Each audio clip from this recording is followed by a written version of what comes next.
So when I asked him about it, he told me exactly to the T what I had to do. And he was like, yeah, you just need letters of recommendation. You need these credits. I think it was 1 math, 1 English, and a natural science. But you needed at least 12 credits. So I already had the science. I already had the math and the English. Well, I didn't have the math yet. I lied. I had I had 2 English classes, the anatomy and physiology, the humanities, and the social sciences. So I had to take applied statistics. That sounds so fun. Yeah. That sounds real fun. Yeah, and it was horrid, but I got through it. Then I reached out to people for letters of recommendation, and I think we may have talked about this before. The guy, his name is Lieutenant Colonel Joseph Shusko. He's a published author. It's crazy that you remember all these names. Yeah. I'm kind of a weird dude. I'm really, really good at I'm not a names person at all. I'm a names and face. Names and faces. I'm all about that. But the reason I remember him is because, I teach the Marines martial arts. It's called McMap. Well, one of the pivotal guys in the program, Joseph Shusko, wrote me a letter of recommendation. He's been mentoring all the officers that went through TBS since the 90s. And on the letter of recommendation he gave me, he said that he'd been mentoring officers since the 90s and that I possess more attributes that you would want a Marine Corps officer to have than almost any of the ones that he's mentored. And I was like, you talking about me? Talking about me? Yeah, It was definitely a weird feeling reading a letter of recommendation. But I started formulating my package. You have to write a little essay. I don't know how many words it was. I think it was like 200 or 500 words. But it had to be the exact amount. Like you couldn't go over or be under. It had to be the exact amount about why you deserve to be an officer. And that was pretty difficult because then it's kind of like talking yourself up. Yeah. But once I started writing it, I stopped talking myself up and I kind of related it to being in like a experienced position, like playing quarterback, right? Like you would want someone that has the attributes that's failed before and know how to keep other people from failing. They might not be able to do everyone else's job, but they understand what their job entails and it can help them get better at it at a conceptual level. And I kind of talked about that a little bit. So you ended up getting the credits and then put in a package and just played the waiting game. I was supposed to go to OCS sooner than later, but because of COVID, because I submitted my package in 2018, and I got approved I was supposed to go early 2000, as you were. I messed that time frame up. 2019 is when my package went through. So I submitted late 2018. I was supposed to go to OCS in, I think it was March of 2020. Yeah, because I submitted in 2019. I was supposed to go in March of 2020, but because of COVID, they messed up the spacings and the billeting because they wanted to have a certain amount of people so you can maintain 6 foot distance and the face mask and all that stuff. So I didn't end up going until the fall. I graduated, I think it was November, I think. I don't remember. It was go to boot camp twice. Don't recommend it. But I graduated that and then went back to Parris Island and worked there until I got approved to come here. And then, because it was either here, SDSU, or Arizona State. Given people who went to Arizona State. Yeah, nah, probably not. Right. I got accepted to Arizona State, actually.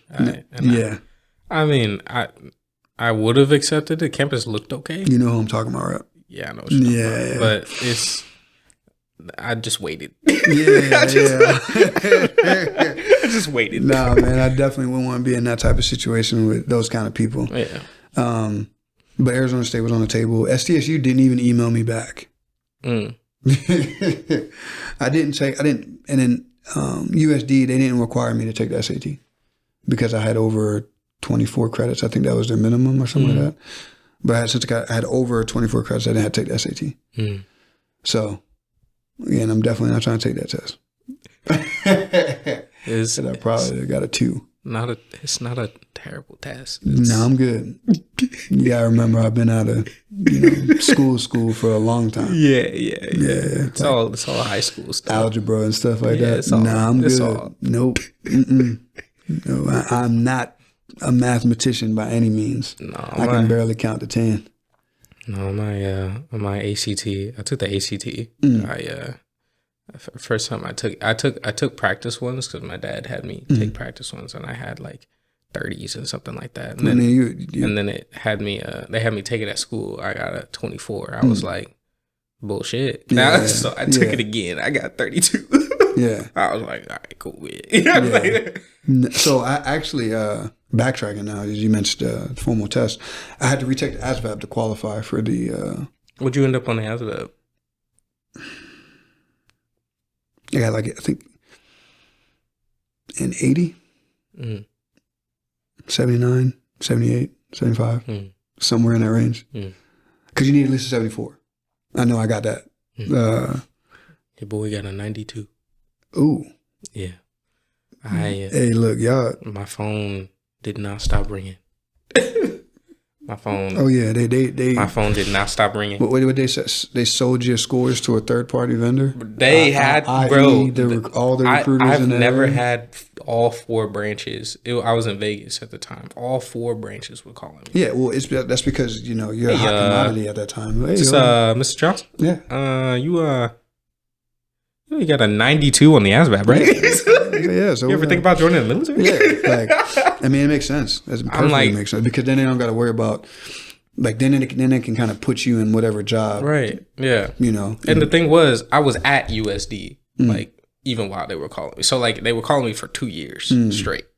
Were they trying to get you to go officer, or were they trying to get you? No, they were just. Oh. I don't even know what they were trying to. They were just trying to get me in. Period. They were trying to get me in the office. I was like, first of all, you made a good decision. I'm like, I'm already at school. Like, y'all stop calling me. To all my recruiter friends out there, I love y'all to death. I do, but y'all be tripping sometimes, and you know what I'm talking about. Anyway, I wouldn't even. I didn't even take the test to take the test. I think I know in my high school it was not a requirement, but they offered it. Like the school, there was like the school ASVAB day or something like that. The thing was, I had a girl at the time, and she was looking to get into the Air Force, and so she had to take the test. And I was like, "Oh, I'll support you, whatever. I'll just be here." And they wouldn't let me like be nearby without taking the test. I was like, "All right, I'll take it." And then like all the stuff on the ASVAB, to me, was incredibly basic. I was like, what? I was like, yeah. And then like the only thing even the mechanical side I got because my dad kept telling me over and over about all the times like he's built and like taking down cars and stuff like that. So I was like, I already know what this is. I know this. I know that. Yeah, my dad was a electrician after he got out of the Army. So a lot of it's funny I was a technician for F-18s and all that stuff because I already knew how to do wire repair before I went to that training. So when I got there, I had kind of a leg up. So it helped me out. But yeah, I did that. Got the letters of recommendation, put in the package, got approved, went to OCS, graduated, waited around to come here, came here. And so you already went to OCS? Yep. Oh. Graduated in 2020. I thought you were only supposed to go when like you're about to finish college. I ain't no midshipman. That's a midshipman thing. I'm just saying because like, what if you don't finish college? And so the way we do it is you sign. It's like a 7-year reenlistment. Oh, yeah. So they got me till 2027, even if I don't finish this. Yeah. So that because what it used to happen was there would be dudes that would do this program, and then they would deny commission and get out. So they got paid. Really? Yeah. So wait, so they got. Yeah. So because the way they did the process before was you went to OCS after you got the degree, but because given the environment, they want to make sure that you can graduate because it takes like you got to be physically fit to pass OCS. Like if you don't run a first class, you're not graduating. There is no average or no. If you don't run a first class, you are not graduating. Period. And if you don't run under a 23-minute 3 mile, you ain't graduating. 23-minute 3 mile. I mean, that's not that fast, but it's not slow either. It's not a bad time. I'm just saying. But you see what I'm getting at, right? You see what I'm getting at? Like it's pretty important. And if you run that, you better be able to do pull-ups, because the way the score system works, if you run a 23 and you don't do it, you have to do at least 18 pull-ups. Okay, so chilling. But yeah, I did that, and now I'm here. It is kind of weird being a non-traditional student. I think that's what it's called, because I'm, 30, and it has its struggles. Yeah, right. Like I don't really connect well with the general populace of this. The school in general. Yeah. I feel that. So sometimes I think that does add, not necessarily stress, but when there's group projects, you know what I'm saying? Like everyone's like, oh my God, like I'm going to be, yes, like, and then me, I'm like, I don't want to call them scraps, but I get the leftovers of whoever, doesn't want. So I'm always a fan of the professors that put you in groups, then cool, whatever. But, yeah. Understood. Well, that's one of the reasons why I made this, to be able to talk out and talk about things like that. So I wanted to talk about, like, not even just your decision to be here, but even more so, like, being a person of color that is here as well. Does that, like, discriminate you even further than just age-wise, military-wise? So, put my personal philosophy out there. I think that inclusion is an awesome thing. I think that for having a safe space to be able to interact with people of a similar culture is good, but I also think it's good to experience different cultures too. Branch out and listen to some Paramore, some Evanescence, right? Some different type of, ideas and concepts. So I would say, yeah, it is kind of, sometimes I do feel like outcast to some degree, but at the same time, because I'm older, I don't think it affects me as much as it would maybe 20-year-old me, right? Because at the end of the day, I get paid on the 1st or 15th, whether these people like me or not. Yeah, that's you true. Feel what I'm saying? But if I was younger and I wasn't in a position where I'm stable and set in my own like life at this point, then maybe I think it would, right? Like I don't have the issue of, where am I going to be able to get a job when I graduate? Like, finding stuff. I don't have that problem. That's true. Right. So I think that added stress, and then being, secluded to some degree. Like, yeah, we have the Black Student Union and we have all these different entities, but it's different when you have to go to that safe space to feel accepted. Yeah. You see what I'm getting at? Like, so I mean, I can definitely resonate, and I feel for, the ones that feel like they can't connect because of the environment. And I don't think anyone's being explicitly, oppressive or, secluding people intentionally. I think it's just a matter of, I don't want to be in a group where they're listening to country music. I just don't like country music. It don't got nothing to do with race or nothing like that. I just don't like it. So if that's what people are listening to in a group, I'm not going over there. Right. So, and I think sometimes that may deter people. Does that mean that you said you're less affected, but you're not saying you're unaffected? How does it? So I would say it bothers me a little bit, for example, if I go into like a convenience store, right, and I'm chilling, right, I'm not really wearing, jeans and a belt, right, people are more likely to pay attention to what I'm doing. But let me go in there and dress blues, right? Let me go in there. Thank you for your service. Oh man, you're such a handsome young man, right? Like, you know what I'm saying? Like you get those jaded compliments, right? And that does affect me. I can't say it doesn't, but where I'm at now, like you can't change everybody. Understandable. So, I don't usually talk about myself ever, especially like on the podcast for real. Why not? It's just I like my life isn't decided yet. Like I like if I can say like, oh, I can talk about my past experiences, but it has nothing to do with like what's gonna be happening to me going forward. I'm still trying to figure that out. But just in general, in terms of belonging or things like that, I've never like felt like I belonged anywhere. I'm a serious introvert. I don't even go outside. Like I don't stay inside all day. Like if I could every day for the rest of my life. Like it makes no difference to me. Maybe get some fresh air and go back inside. Like, you gotta get that. That's just me. I know vitamins from the sun. Right? Yeah, I know that's not most people, but that's just how I am. I work out inside, all that and chill. But I've never, even in like the Black Student Union or things like that, where we've had Kaya on and other people, and we've had like Christian come on, talk about the Alcoholic Club. Even if I were to join one of those clubs, even when I'm in the BSU or something like that, I'm always like at a table by myself. I'm in class. I'm always like in an area and I'm just alone, or like nobody will sit next to me, things like that. And it maybe it's because of my color, maybe it's because of something else. I don't really know, nor do I care that much anymore. But I just don't. There's nowhere where I feel that I truly belong. I don't feel like I belong with anybody. I don't even feel like I belong with ROTC to some extent. I don't even like most of those people. Like 80% of those people I don't like. Like in general. So I would say, and for anyone watching, not you. I love you guys. It totally, yeah. 100%. Yeah, it's because it's probably the 20% that's watching anyway. Yeah, right? Yeah. It's the 20% that's watching anyway. So if you're watching, you're part of that 20%. Yeah. But man, that's I've been there. So I used to get picked on a lot. It's hard to imagine. I'm not gonna lie.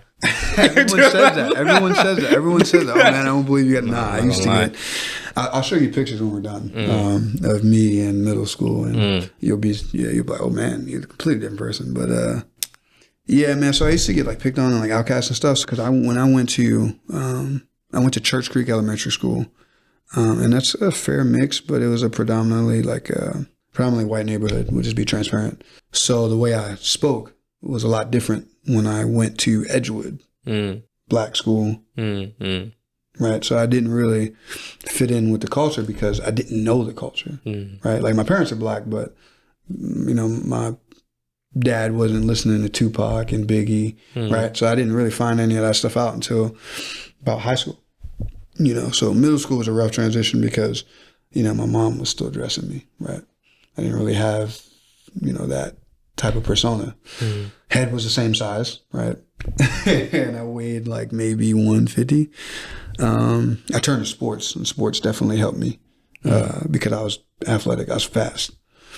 So I played football, and hand me the ball to run, touchdown, So then people, it made it less worse, if that's a good way to put it. It wasn't as bad because I was athletic and I was doing well with the sport. So it worked out, but I still felt like, I felt the same way. I didn't feel like I fit in. Right. And I felt like that for a long time. Even when I was 18, 19, when I was working at the warehouse, I still felt like I didn't fit in. I felt like I was trying to fit in more than the groups that I was trying to get into accepted me. You see what I'm getting at? So there was more of a personal effort than an inclusive effort from the group I was trying to get into. Yeah. And I would say, don't let that discourage you from wanting to do stuff. Sometimes you can just do stuff up by yourself. Yeah. Right? Like I go to eat by myself quite a bit. Yeah. And I enjoy it. I used to hate it. I used to want to be the one, like social media, you look at, people's stories and you see people at a house party and it's like people you hang out with or people you talk to and like, man, I didn't get invited, Damn, like, am I not cool? Like what is it? Then I realized doing that to yourself is like digging a deeper hole. You can't look at it that way. Or you can't look at it as them not wanting you there. It's just, it didn't happen. Right. So you hold on to that, it'll destroy you. Just find people and find things that people that want to do stuff like that you want to do. So I seen you like skateboarding. You skateboard a lot. Me? Yes. A lot less now actually, but yeah. Go to a skate park. Or like I like comic books, right? So if I was younger and I wanted, I'd go to a Comic-Con and interact. right? When I say interact, I don't mean like force yourself to talk to people. That's not what I mean. Yeah. I like seafood, right? So if there is a seafood, like a market where they cook all different types of seafood, like a shrimp fest or a crab fest or whatever, I'm going. And while I'm there, I'm going to interact with people. I'm going to go to the one little spot that I like. And then people that come around, I'm going to, make, I think they're called leading comments. I'm like, hey, man, do you normally get that? What do you get here? And they start having a conversation. Right. Because then you're around like-minded people. And I think that's what it is you feel like a lot of people don't think like you do. So you don't surround yourself with that, I don't want to say negativity, but that opposition because, they're not going to agree with what you think anyway. Typically, people of a higher intelligence have that problem, that they are of a higher intellectual level. I don't want to say smarter than people, but their mind processes information differently. Yeah. So they don't surround themselves with people that can't process the information the same way, which isn't necessarily a bad thing, but it's just a tendency that I've noticed. It also makes communication very, very difficult. Oh, yeah, especially when you talk a certain way. Yeah. And even in our community, being the Black community, you talk a certain way, you're Uncle Tom, or you're whitewash, or you're a nerd, or you're a square. Look at what they used to say about Russell Westbrook. I got called whitewash from this 36-year-old woman. I was like, it's like, what in the ghetto? And and it's a thing. Like it's definitely a barrier within our own community. Like I'm from the East Coast, so the way a lot of people dress out here, you can imagine it bothers me. If I see another pair of dirty Air Force Ones, I'm probably gonna lose my mind. Because on the East Coast, we don't do that. You clean your shoes, you do all that. You know what I'm saying? Like, you don't really go for that. You don't really like that vintage look. Yeah. Like you look like you bought a new pair of shoes, walk through the mud for fashion purposes. Yeah, it's weird. Goofy. Weird, yeah. You can literally just buy a pair of vintage shoes if that's what you're looking for. Right. No reason to waste a good pair of ones and do that. Yeah. You know what I'm saying? So, but yeah, just try to find like-minded people. Put yourself in position. I have not been able to do that. My father has always told me, you're of, higher intellect or something like that. And, I didn't pay it too much mind because I don't want to go around and believe that I am of a higher mind, because that'll give you not that I am or that I'm not. It is what it is. I'll leave it to your own assertion. But I have yet to find anyone like-minded like I am. I have yet to find a single person. He said that I would find someone in college or higher than college or anymore. I was like, I've been waiting since middle school, high school. Don't restrict yourself to a time frame. Yeah, I'm not. I'm not even looking at this point. I'm just saying that I haven't seen one. I haven't found it. I've been at the library, all the places where maybe you would, or you happen to find someone, but this is not really. I mean, I'm glad to have met people like Kaya. I'm glad to have met people like Christian. They're of their own. They're in their own worlds, if that makes sense. Not that they're any lesser or any higher than me, but just in general, they have their own niches, if that makes sense. And sometimes good interaction means you need to change your environment. So it could be it. This could just be an environment that's not conducive to what you need, right? So, and that's no fault of you. You just may need to change your environment. I've therefore eliminated the desire to. Yeah, I mean, sometimes eliminating it isn't really a good thing, because then you're not acknowledging stuff that you desire. Because if you desire the interaction, because you do to some degree, because you brought it up, then you ignoring it or just casting it away isn't necessarily the healthiest thing to do, because then you're just masking the problem instead of fixing it. Now, my case, I needed to change my complete environment for me to become the person I am now. The Marines did that for me. Not advocating the Marine Corps or the military at all, but I'm just making a reference point. I don't want anybody thinking I'm recruiting. And now to our sponsor, Faye. We need more recruitment. No, not at all. But I mean, in reference to the change of environment, that's what I needed, and it was the best thing for me, because then I learned who I was. I didn't really solidify my personality until I was 21. to be honest, right? A lot of people think, oh, when you're 16, like textbooks say when you're 16, your personality. Nah. I don't know who they're talking to, but they lying. I ended up, figuring out who I was, and then it helped me kind of put myself in a good position. For example, I love playing Call of Duty. I'm not the best at it, but I really enjoy it. So I make time to play it. Right? I'm not one of those streamers. I'm a hobbyist. I don't sit in front of the game for like 6 hours. You could just stream, Nah, I'm not that good. Or you could record it. My boy streams. Paul, One Gamer, YouTube channel. Yeah, so if you're a gamer, follow him. A little bit of advertising there. But there's a guy that I met on the game. And I only reference this just because it kind of alludes to what I was telling you earlier, like try to interact in new environments. He's an older guy. We were playing multiplayer, whatever lobby, and everyone's just talking because the Call of Duty lobby can be a very toxic place, but in this case it wasn't. And we were talking, and the way he was talking, I could tell he was older, but I didn't know how old he was. And then we ended up having a conversation, and then found out he was in the Air Force, and he fought in the Gulf War, like he was done some stuff. And then when I went to OCS, his girlfriend, because he was 100% opposed to getting married again, worked at the Marine Corps Museum. So when we went to Marine Corps Museum, I met his girlfriend, and I got like free food. Oh God. Yeah. Nice. Yeah. And this is from a dude I met on a video game. Yeah. You know what I'm saying? And we ended up we actually ended up exchanging numbers, and we texted, and he does welding. He was working on a go-kart. Okay. Like he mods off-road vehicles for like camera rigs and like all that stuff. He does a lot. And we don't really talk now, but they were 2019, 2020. We was talking all the time. And he was like 50-something years old. Cool guy.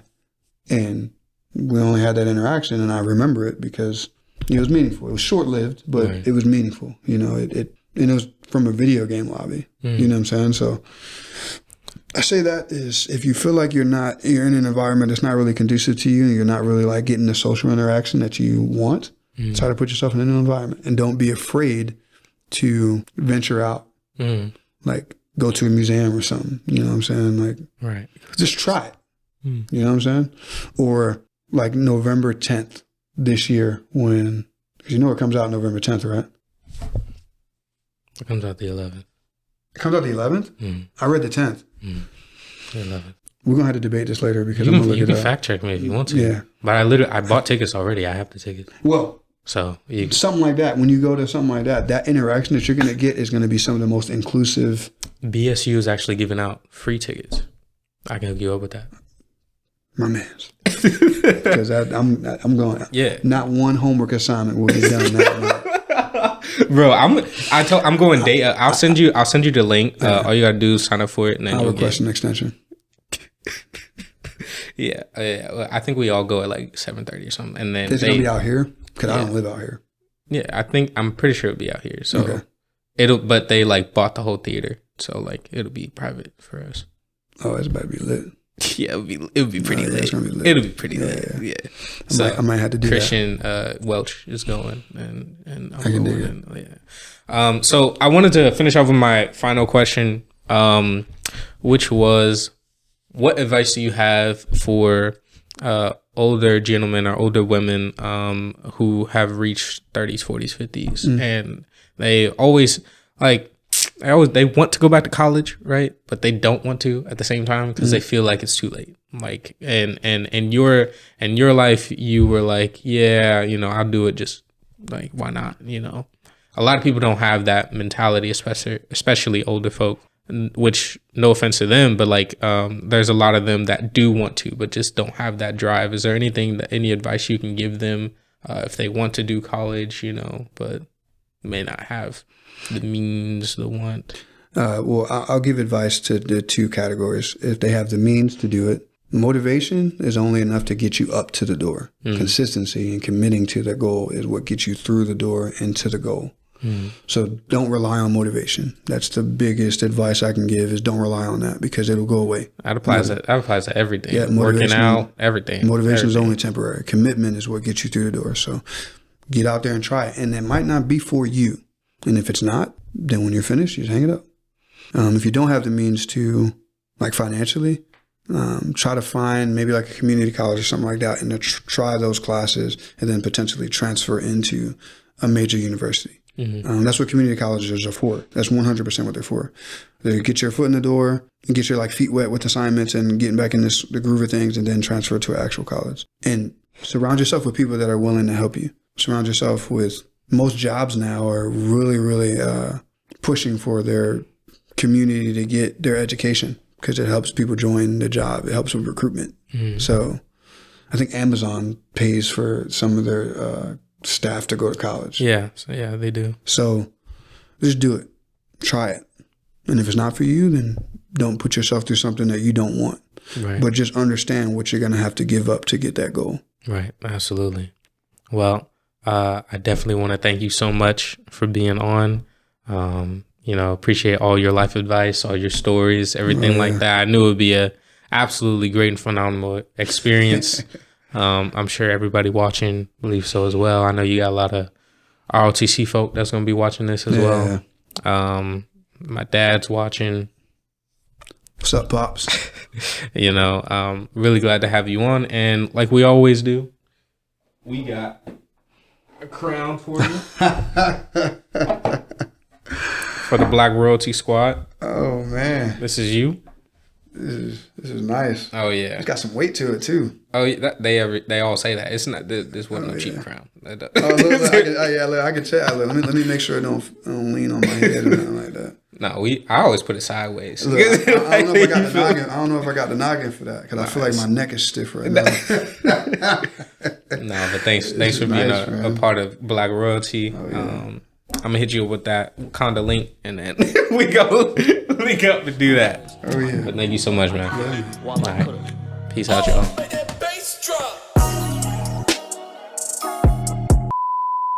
I remember I got that booster shot though. For the vaccine? Like what you talking about for the? Oh, okay. Yeah, I think a lot of people. I took that booster shot. I kid you not. I literally fell face first onto the floor and passed out. I was like, I was gone. Oh man. Do you have a problem with shots? No, I ain't got no problem. That shot had a problem with me. Okay. It shot me. He wanted problems. Yeah. It nothing but smoke. It's that video. I want problems always. Bro, look, listen. So I got the shot, right, and everything was fine. Everything was cool. I go back home. I'm chilling. I go to sleep. I wake up in the middle of the night, cold sweat, dying, tears. I don't even know what's happening. How am I crying? I just woke up. Didn't make sense, right? I need some water. My throat is on fire. I'm like, okay. So I try to stand. Can't stand. Okay, I'm crawling. All right. Crawling over to the water, which is like across the hallway. It was at my dad's house. I grab some water, right? And I'm downing it, right? It's not doing nothing. It's not doing nothing for me. Like I downed like 2-3 cups worth. It wasn't doing nothing. My dad comes out, hears all the commotion from me crawling. And he's like, what's going on? What's going on? I'm like, I'm not going to make it. He's like, oh, I got some gummies for you. Some vitamin gummies. I'm like, Dad, that's not going to help me right now. I'm sorry. That and ginger ale is like the black remedy. I'm like, Dad, that's not going to help me. He's like, stay here. I'll be right back. So I'm standing here. Again, I can't stand. So everything's fading to black. I know I've only got like a limited amount of consciousness time left. I'm like, Dad, I literally, I'm trying to yell, but I can't yell. I'm like, Dad, I can't stand here. I cannot. Comes back with the gummies. I pop 2 in my mouth. I walk back to walk is a strong word. More like, you ever seen like the COD zombies? Like how that was more like it.